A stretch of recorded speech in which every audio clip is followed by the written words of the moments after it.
추정 60분 수사방장 맹봉학입니다. 선거 결과 때문에 마음이 안 좋으시죠? 대다수 국민이 이번 선거를 통해 민간인 사찰, 친인척 비리 등 끊이지 않는 정부 여당의 부정부패를 바로잡고자 했지만 너무 기대가 컸던 탓일까요? 아직까지도 많은 분들의 가슴은 뻥 뚫린 채로 남아있습니다. 자, 이제 힘내시기 바랍니다. 좌절하고 있는 우리 모습을 좋아할 게 누군지 생각해보면 정신이 퍼뜩 들 겁니다. 더 나은 사회를 바라보는 우리의 열망에 다시 불을 지필 때입니다. 이번 시간에는 선거 결과를 분석해보고 우리가 나아가야 할 방향을 모색했습니다. 희망을 얘기하는 사람들에게 패배주의라는 없다. 추정 60분 시작합니다.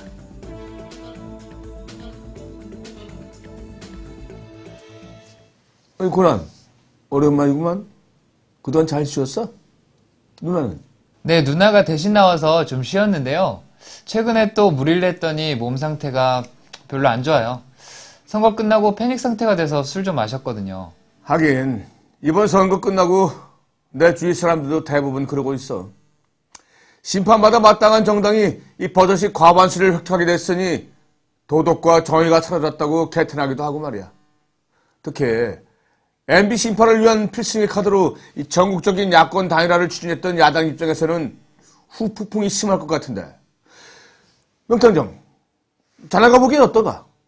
기대에 많이 못 미치는 것은 사실이지만 이를 야권연대 자체의 실패로 보는 것은 무리입니다. 18대와 19대의 의석수만 비교해보더라도 민주진보진영은 86석에서 140석으로 크게 늘어난 반면 보수진영은 185석에서 157석으로 줄었기 때문입니다. 이는 야권연대가 이루어지지 않았더라면 불가능한 수치입니다. 특히 정당 득표율을 보면 야권연대의 파괴력을 확인할 수 있습니다.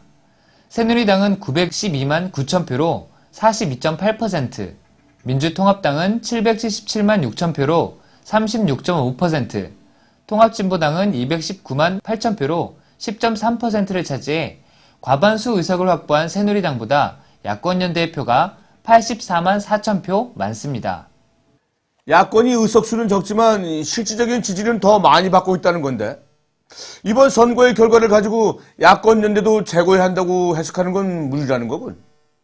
그렇다면 야권 연대의 위력을 확인한 이상 이 보수 진영에서도 연대를 추진할 텐데 올해 대선이 이 범진보 대 범보수의 대결 구도로 치러진다면 이 어떤 결과가 예상되는가? 총선 득표율을 기준으로 결과를 예상해보면 범진보 대 범보수의 득표율이 48.56 대 48.26으로 나타납니다. 아마도 1, 2%의 차이로 당락이 결정되는 아주 치열한 승부가 될 것입니다. 여기서 주목할 만한 것은 통합진보당의 역할인데요. 총선을 치르면서 야권 단일화가 깨질 상황에서도 헌신적으로 이를 봉합해왔던 것처럼 대선 과정에서도 민주통합당과 군소야당의 연대를 잘 실현해야 합니다. 민주통합당도 이 대승적 차원에서 기득권을 내려놓고 이 책임있는 자세로 임해야 하겠지? 그리고 이슈 파이팅 능력도 키워야 하고 말이야. 야권의 대응을 보면 이 아쉬운 점이 보이던데 민주주의의 실종과 부정부패의 절정을 경험한 국민에게 MB 심판 논리가 통하지 않은 이유가 뭐라고 보나? 국민들은 새누리당과 MB 정권을 심판할 의지를 갖고 있었습니다. 하지만 선거라는 것은 정권 심판을 넘어서는 무언가를 선택하는 일입니다.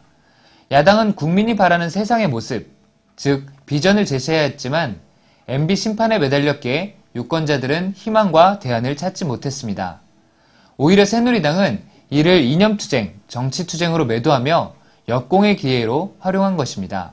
MB 심판 논리에 대한 피로감이 누적됐다고 볼 수 있겠구만.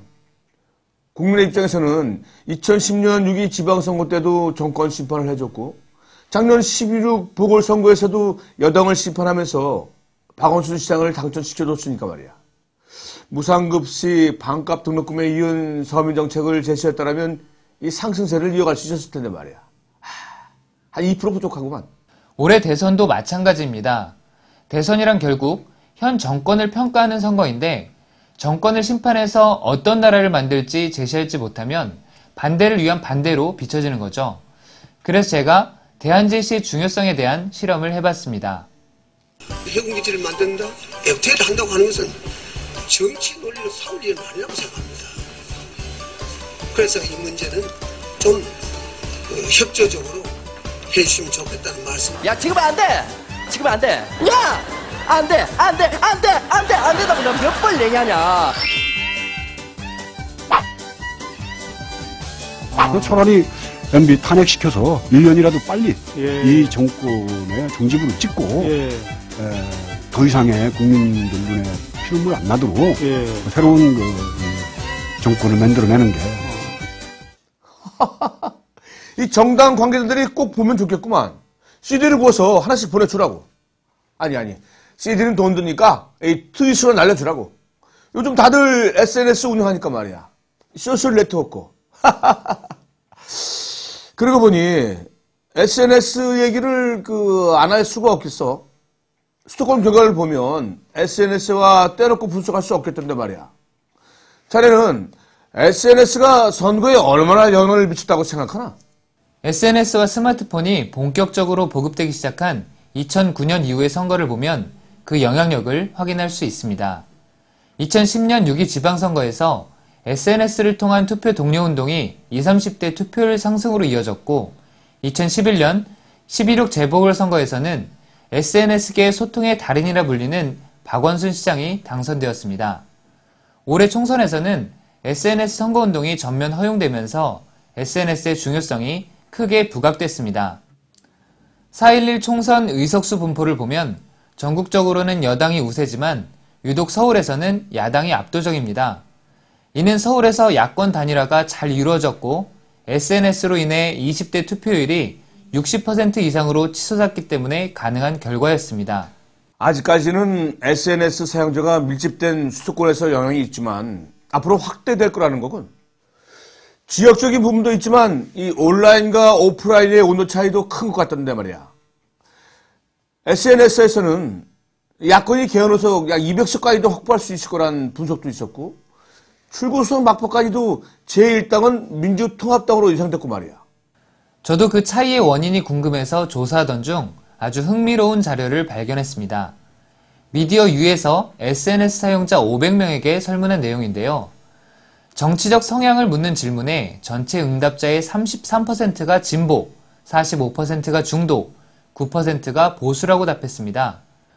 자신이 진보적이라 답한 사람은 SNS상의 친구 중 68%가 진보적이고 4%가 보수적이라고 답한 반면 자신이 보수적이라고 답한 사람은 SNS상의 친구 중 43%만 진보적이고 25%가 보수적이라고 답했습니다. 진보적인 사람일수록 자신의 정치 성향에 부합하는 쪽으로 친구 관계를 맺고 있다는 것이죠. 그리고 SNS에서 정치적 입장을 표현하는지를 살펴보면 진보의 52%가 정치적 발언을 하는 반면 보수의 39%만 정치적 발언을 하고 있었습니다. 자신과 정치적 의견이 다를 경우에 진보의 47%는 적극적으로 댓글을 다는 반면 보수의 28%만 적극적으로 대응했습니다. 이는 진보적인 사람일수록 SNS를 적극적으로 이용하고 있다는 것입니다. 그래서 SNS에서는 야권의 압승을 예상했던 거로군.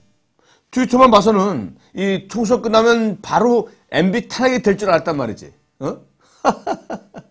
다음 결과도 살펴볼 필요가 있습니다. SNS가 총선에 영향을 미칠 것이라고 답한 사람은 진보의 54%, 보수의 35%였습니다. 진보적인 SNS 사용자일수록 SNS의 영향력을 높게 평가하고 있는 것입니다.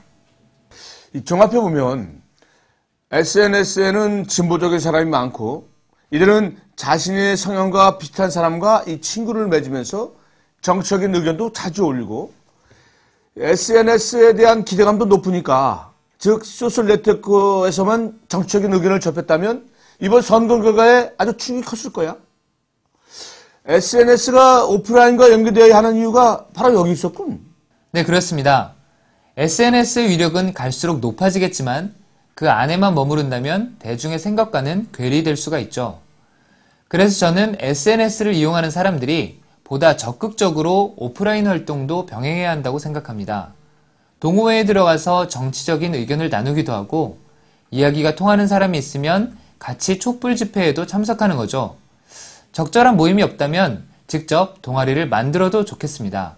5, 60대가 지역 산악회나 조기 축구회 등을 통해서 인맥을 쌓고 이 정책적인 의견을 교환하는 것처럼 젊은 세대도 그런 노력이 필요하다, 그런 거군. 아주 좋은 생각이야. 그리고 앞서 이야기한 SNS와 결합해서 생각해보는 건 어떨까? 보통 5, 60대는 신문이나 방송을 통해서 정보를 습득하기 때문에 지금처럼 언론이 장악된 상태에서는 친정부적이고 이 수구 보수적인 논리를 주로 받아들이게 되는 건데, 하지만 스마트폰이 많이 보급되고 있으니 이분들에게도 SNS를 자꾸 권장하는 거야. 스마트한 인생을 선물해 드리는 거지. 스마트한.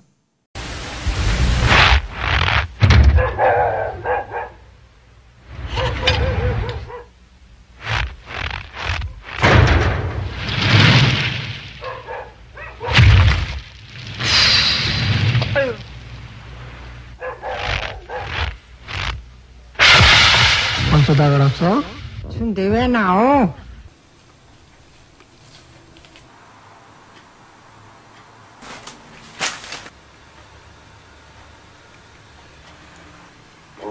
결국은 가 있다고 했는데 거기에 답이 있었던 것 같습니다. 네. 티자를 공개하며 저희 국산 기술로 이제 미사일 개발했다는 소식은 어쨌든 저 반가운 소식이고요. 이 국방을 튼튼히 하는데 좀 일본 찍어, 빨개 찍지 말고. 네.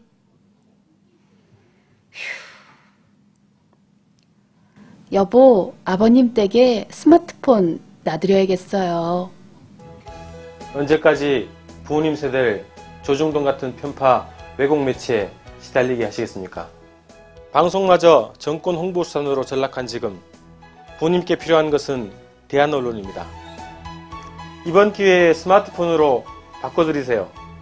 그리고 추종 60분, 라디오 반민특위, 꼴통경제, 채널 615를 다운받아 드리세요. 효도가 따로 없습니다. 참, 페이스북, 트위터 같은 SNS도 가르쳐 드리는 거 잊지 마시고요. 문의계좌 농협 352-0357-6736-63 권호역 상담원이 감사히 받습니다.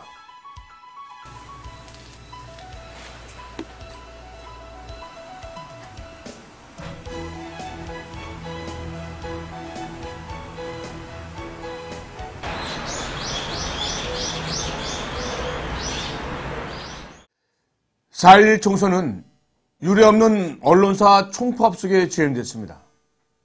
총선 때만이라도 파업을 중단했으면 하는 아쉬움을 내비치는 분도 있지만, 정권에 의해 이미 장악돼버린 언론의 구조적 문제를 해결하지 않는 한 달라질 것은 없습니다. 그리고 김영민 후보의 자질 때문에 이 접전 지역에서 패했다고 울분을 토하는 분도 있습니다. 하지만 10년 전 김영민의 욕설이 김영태의 제주시 성폭행 미수나 문대성의 논문 표절, 하태경의 불량한 역사의식 등 새누리당 후보들의 행태에 비할 바가 아닙니다. 언론 장악과 도덕성의 이중잣대, 부정선거는 반드시 짚고 넘어가야 하지만 그러기에 앞서 패배주의부터 버려야겠습니다. 영화 완득이의 배우 유아인은 이 총선 결과와 관련해 패배라고 말하지도 마라. 야당을 지지하고 야당에 속한 후보를 지지한 국민은 패잔병이 아니다. 결과에 대해 진보가 가질 수 있는 진보한 자세와 다음의 걸음을 보고 싶다라고 했습니다. 맞습니다. 국민은 패한 것이 아닙니다. 결과를 바탕으로 한 걸음 내딛는 것이 지금 우리의 할 일입니다.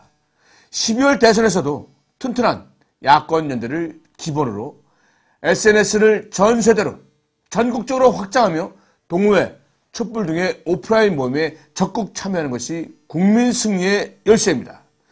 주전 60분이 국민 여러분과 함께 하겠습니다. 감사합니다.